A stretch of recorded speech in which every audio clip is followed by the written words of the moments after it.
Hola amigos, no he desaparecido de ninguna parte. He estado trabajando por la liberación de Cuba como hago siempre. A veces delante de las redes, otras veces detrás de las redes. Y yo muchas veces utilizo las redes no para explicar a vosotros y al enemigo, a todos juntos, porque no puedo discriminar a quien escucha lo que digo, sino los utilizo como una herramienta para lograr un único objetivo, que es la liberación de Cuba. En el video anterior marchaba para Cuba para encontrarme con miles de valientes dentro de la isla y salir a las calles el día 25 de este mes. Pero toda esa fuerza que estamos haciendo, esa fuerza que tenía para entrar, esa fuerza de poder estar hasta el día de la movilización mismo dentro de la tierra cubana, es la misma fuerza que vengo trabajando durante los últimos tiempos. Y cuando organizo algo, no lo organizo como un show, sino porque veo que tenemos fuerza suficiente para lograr los objetivos. Y esta vez hemos logrado los objetivos antes de tener que movilizarnos. Y es lo que os voy a explicar ahora mismo. Antes de explicarlo, quiero explicar a su vez una cosa prioritaria. Yo me dirijo a los cubanos en la isla con suficiente valentía para luchar por su libertad y las de sus familias. No puedo impedir que escuchéis mis videos otros, pero no me estoy dirigiendo a esos otros. Me estoy dirigiendo a los valientes dispuestos a luchar por su libertad y las de sus familias dentro de la isla, y a los que, no estando en la isla, hubiesen sido capaces de ir hasta la isla a luchar por el futuro del pueblo cubano en libertad. ¿De acuerdo? Luego, bienvenidos todos los que me escuchéis, pero recordad a quiénes me dirijo y a quiénes no. Y por lo tanto, recordad quiénes me escriben, y lo suelo hacer con discreción y privacidad, y hablo con ellos, y quienes me escriben porque confunden lo que yo digo con un show de influencers que se ganan la vida haciendo shows. No es mi caso. Vamos a ver.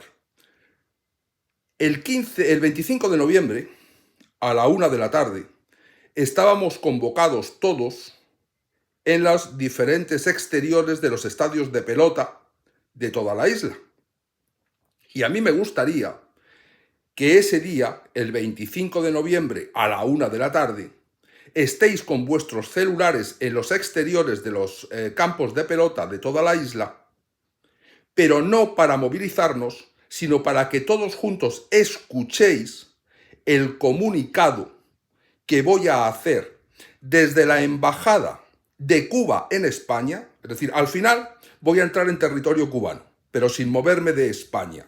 Vais a ver por qué no me muevo de España, porque antes de ir a Cuba hemos logrado lo que teníamos que lograr yendo a Cuba. Sabemos lo que hacemos, sabemos lo cerca que estamos de ganar y sabemos que si utilizamos las cosas astutamente, sagazmente, podemos resolver. Mirad, como os digo, el sábado 25 a la 1 de la tarde estáis y seguís estando todos convocados en el exterior de los campos de pelota. Pero no va a ser necesario movilizaros. Vais a tener que ir con los celulares para escuchar el comunicado. ¿De acuerdo?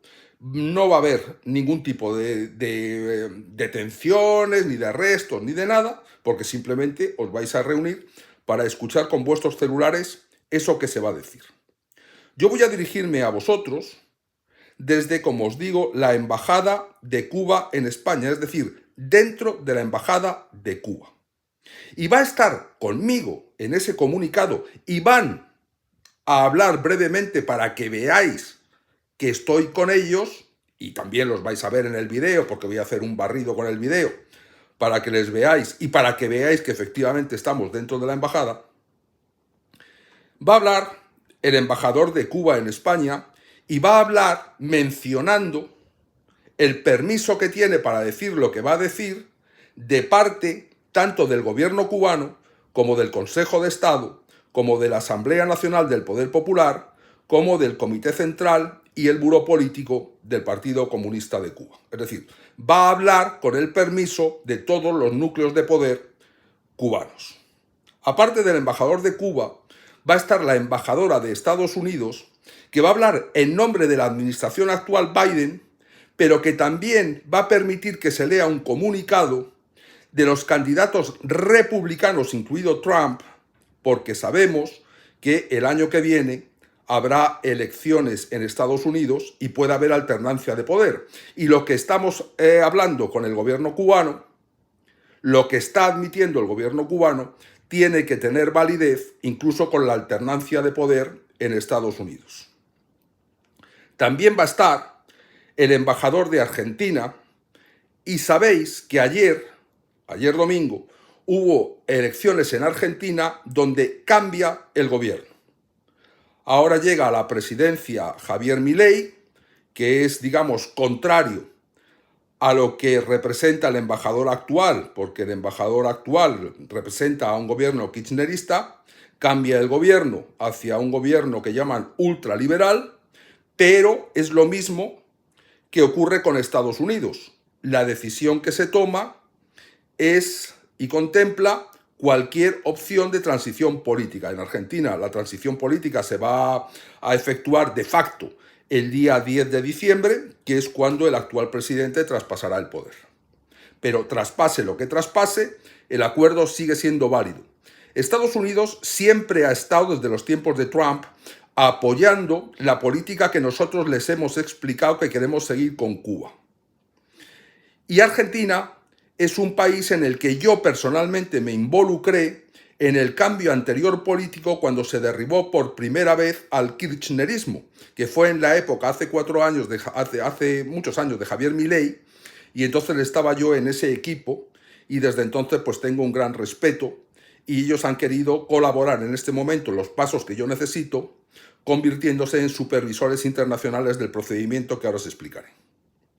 También está un representante del Ministerio de Asuntos Exteriores español. Esto es por ley obligatorio, ya que estamos trazando desde España, y siendo yo español, un plan político que tiene que ver con relaciones internacionales. Está también el representante de la CEPAL en España. La CEPAL es la Comisión Económica para América Latina y el Caribe, y se va a convertir en una herramienta extraordinaria, porque es la que va a permitir que la vida del cubano cambie inmediatamente, porque empiece a tener surtidos en las tiendas y precios justos y garantización de los suministros de luz, etcétera, etcétera. También va a estar el representante de la Organización de Estados Americanos, que están felices al contemplar que alguien que fue miembro, dejó de serlo, volvió a ser, cumplió, incumplió, etcétera, etcétera, se puede convertir en un socio fiable dentro de la Organización de Estados Americanos. Y por último, estará un representado del Alto Comisionado de la Unión Europea para la Política Exterior. Sabéis que hay miles de relaciones entre la Unión Europea y el actual gobierno cubano. Ya entienden en la Unión Europea que un gobierno de transición es muchísimo más fiable y mucho más posibilitador de negocios fiables, y además una institución mucho más democrática que la actual. Y entonces el alto comisionado, que precisamente es español, pues nos envía a esta reunión de la Embajada de Cuba a un representante del máximo nivel.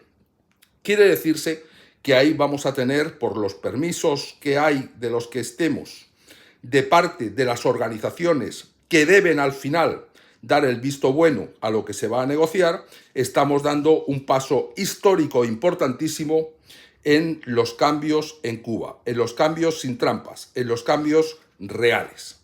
Ahí vamos a leer un comunicado, y en ese comunicado va a tener en principio 5 grandes patas.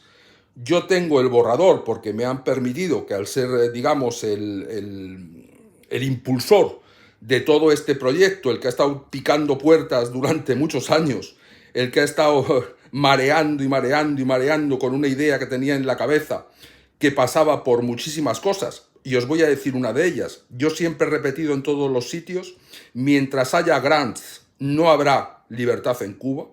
Mientras quienes tienen que luchar por la libertad en Cuba reciben dinero, se van a preocupar de justificar la recepción del dinero en vez de en lograr la libertad. Y lo mejor que hay que hacer es que alguien que no lleva grants sea el interlocutor fiable. Me dijeron, ¿usted recibe grants? Yo ni pude intentarlo, ni quise intentarlo, ni cuando lo logré, sin ni siquiera intentarlo, lo rechacé. No quiero tener ni grants, ni nada que pueda contaminar mi decisión por la libertad de Cuba. Han pasado los años, lo tengo demostrado, ellos lo saben, y no estoy en esto como un mecanismo de solución de mi vida. Yo tengo resuelta mi vida y a partir de ahí tengo una parte no resuelta, que es una parte emocional, que es la que me impulsa, liberar la isla. Bien, más o menos y en borrador, perdonad porque lo tengo aquí y es un borrador, auténtico borrador, decimos que se habilita a C.U.B.A. es decir, a Cubanos Unidos Buscando Amanecer, que es el partido político que yo creé, como interlocutor para establecer los canales de evaluación de la política de cambios en Cuba. El punto 2 habla de fijar las mesas de avance entre los organismos designados por la parte cubana, los representantes del partido CVA, Cubanos Unidos Buscando Amanecer, que fundé y presido, y los enviados de las instituciones supervisoras internacionales. El tercero es determinar un calendario de reuniones, de plazos, de objetivos y de evaluación de resultados, es decir, no hablar por hablar. El cuarto es desarrollar los procedimientos de mejora económica sustentados en los acordados con urgencia y vigentes en las leyes actuales y sumando a todo ello los acuerdos que sobrevengan a partir de reuniones que ya tenemos establecidas con organismos e empresas que pueden posibilitar que Cuba deje de tener carencias inmediatamente. Y el quinto es garantizar la paz y el orden social, pero demostrando los organismos cubanos su verdadera voluntad, su franca voluntad, su voluntad sin mentiras, y para eso se necesita que hagan una prueba inmediata, y la prueba inmediata tiene que ver con la liberación de presos políticos. Por eso el gobierno cubano, y lo veréis en el comunicado, va a hablar de dos mecanismos de aplicación inmediata. Uno es el de indulto, que contempla su código penal en el artículo 90, epígrafe F, y en el 93, y el segundo es una posibilidad que existe de que el ministro de Justicia en persona presente una lista de personas privadas de libertad a la Asamblea Nacional del Poder Popular para que se apruebe una ley de amnistía. Quiere decirse que se compromete el gobierno cubano, como una prueba de voluntad visible, a decretar el indulto inmediato y a aprobar de forma inmediata también, por vía de urgencia, el proceso de amnistía. Las dos cosas son posibles. Una figura en el Código Penal ya la posibilidad, y en la otra existe un mecanismo que se ajusta a ley. De forma que pueden ir pensando los presos políticos en que van a ir saliendo de prisión a partir de lo que digamos. Ya digo, yo ahora mismo estoy haciendo un avance y estoy explicando por qué no estoy en Cuba, pero voy a ir a Cuba, entre comillas, a la embajada cubana, junto con quienes os he dicho, representantes de la CEPAL, representantes de la OEA, representantes de la Unión Europea, representantes argentinos, representantes de Estados Unidos, representantes del Ministerio de Asuntos Exteriores y representantes de mi partido, que es el que se habilita por todas las partes como único interlocutor válido. Os pido entonces que estéis el día que dijimos, a la hora que dijimos, en los lugares que dijimos, porque en ese momento leeremos el comunicado. Abrazo.